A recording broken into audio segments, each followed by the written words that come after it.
Angel चकमा 24 साल के उस नवयुवक की गलती क्या थी कि उसे अपनी जान से हाथ धोना पड़ा।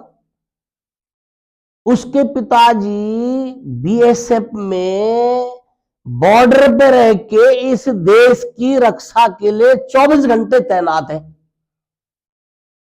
लेकिन इस बॉर्डर के अंदर, इस भारत के अंदर अपने बेटे को की ही रक्षा वो नहीं कर पाए। कितना बड़ा कलंक इस देहरादून पर लग गया है, उत्तराखंड पर लग गया है, आप सोच नहीं सकते। जाओ ना,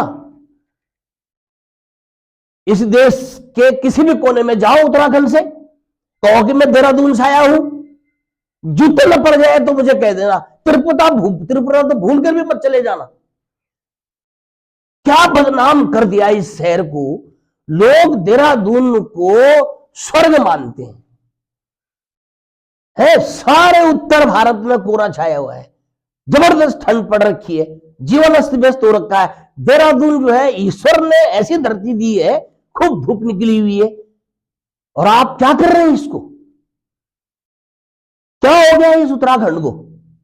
ये उत्तराखंड इसीलिए बनाया गया था कि यहां मर्डर होंगे। बड़ी शर्म, मैं तो आज बहुत गुस्से में हूं, बड़ी शर्म वाली बात है।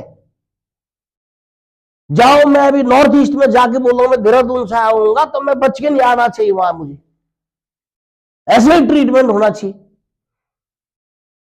ऐसी भारतीयता जगती है। कौन है वो नॉर्थ ईस्ट वाले, हमारे भाई बहन है वो भी।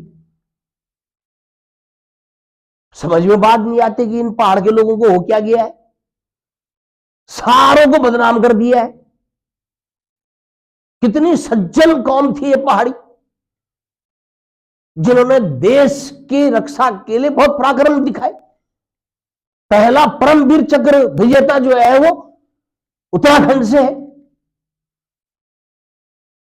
पूरे देश की रक्षा में हमारा जो है वो एनएसए का हेड अजीत डोभाल लगा हुआ है।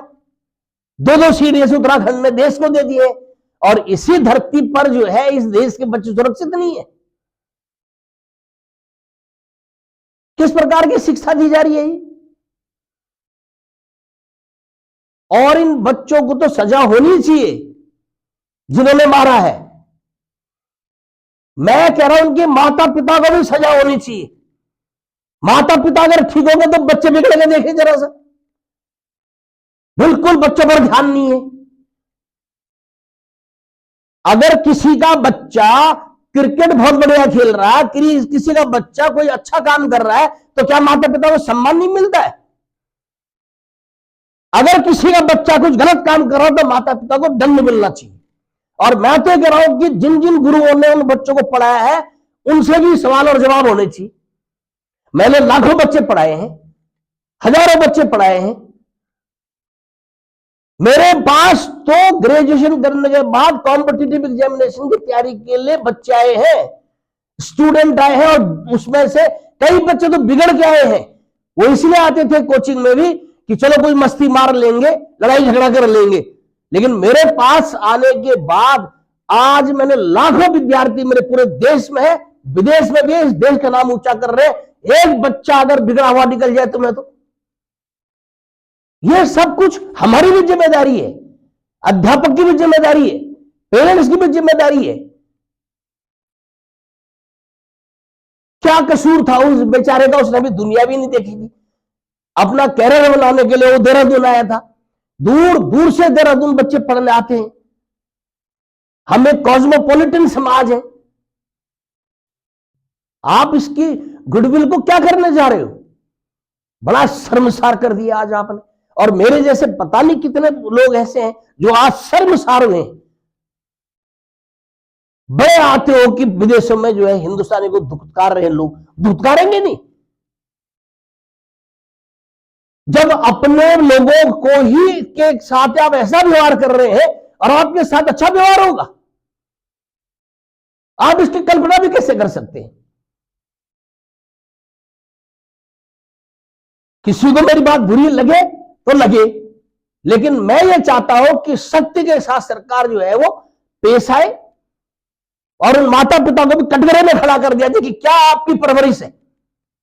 पूरे हिंदुस्तान में ऐसा होना चाहिए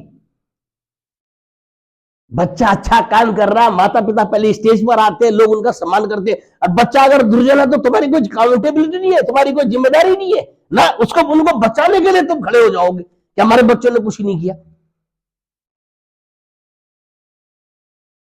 खैर, मैंने जो कुछ अपना उद्गार करने थे कर दिए, लेकिन ऐसी स्थिति आने वाले समय में पूरा ये उत्तराखंड का जितना समाज है, बस पहाड़ी मैदानी उसमें उलझे रहो तुम लोग।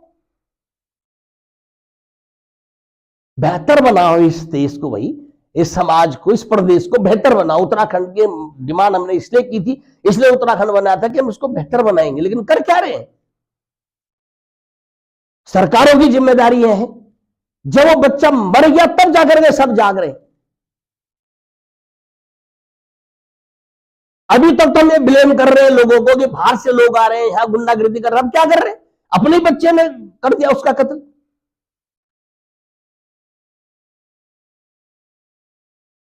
तो इस पे सारे समाज को ज्वाइंटली सोचना पड़ेगा। उत्तराखंड जो देवभूमि मानी जाती है, इस पर हमें नाज है और रहेगा, लेकिन मेरी विनती है कि मिलकर के सबको सामूहिक जिम्मेदारी उठानी पड़ेगी। बहुत बहुत धन्यवाद।